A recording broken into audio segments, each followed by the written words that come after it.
It has to be new, it has to be inventive, so it cannot be derived automatically from what is known. It has to be something, have to have something creative.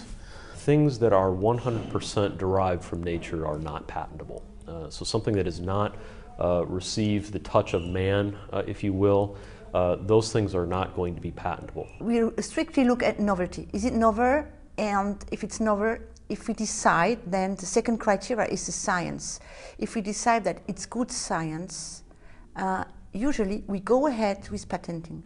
And by patenting it, it can attract funding, it can attract people willing to invest in this project. So we got investment by patenting it, and which it might evolve into a product which can be used for, fulfill a medical need. Because without a patent, they won't be able to, number one, protect their invention and their innovation, and number two, it's a key element for growing your company and developing your company and getting financial backing. The patent system works well for, let's call it, the richer countries, but if you develop products which are not which should be used or can be used worldwide in countries where people live who cannot afford to pay for the higher priced patented products, that's a problem. But I don't think the problem is the patent, I think the problem is the business model.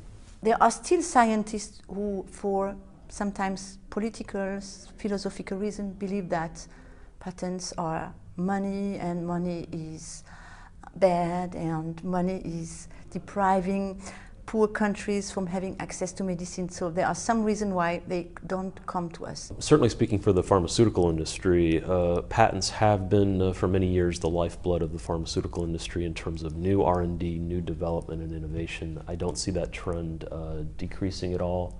I think they will continue to be the lifeblood of innovation. They will be the lifeblood of big companies, and patents will also be the lifeblood of very small startup companies where you have just a couple of people who are coming up with a groundbreaking development. There are other systems by bringing something very early to the market instead of patented it, bring it early to the market, but this is okay for certain technologies. It might work for software, but it would not work for therapies or diagnostics or research areas as such.